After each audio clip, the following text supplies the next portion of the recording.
উৎপাদকে বিশ্লেষণ করো। a⁴ minus 18a² plus 1। তাহলে করা যাক উৎপাদক বিশ্লেষণ। তাহলে a⁴ যেমন আছে থাক, এই প্লাস 1টা এপাশে লিখলাম। a⁴কে আমরা এইভাবে লিখতে পারি a² এর হোল স্কোয়ার, আর এটা 1 হোল স্কোয়ার মাইনাস 18a²। এখন এখানে দেখা যাচ্ছে a² প্লাস b²। তাহলে এই a² প্লাস b² এর দুটো সূত্র হয়।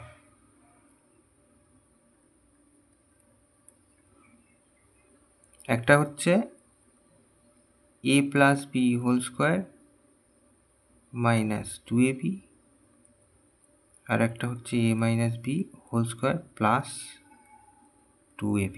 আমরা এই নিচের ফর্মুলাটা লিখব, কেন লিখছি সেটা বলছি পরে। তাহলে a minus b whole square plus 2ab minus এটা ছিল। তাহলে এখান থেকে a² মাইনাস এইটা, আর এইখান থেকে এটার থেকে হিসেব করলে এই টোটালটা হিসেব করলে 2² হয়। তাহলে মাইনাস 18a²।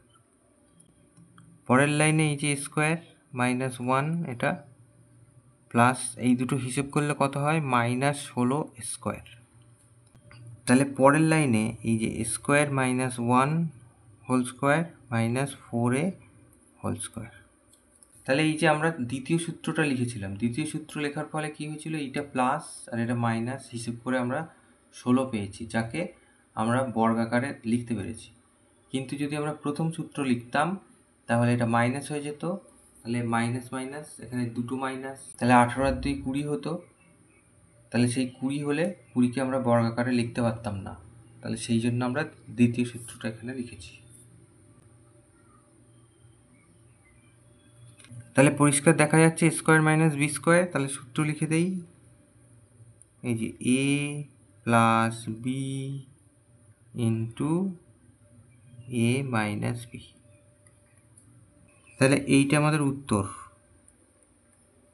উৎপাদক বিশ্লেষণ হয়ে গেল।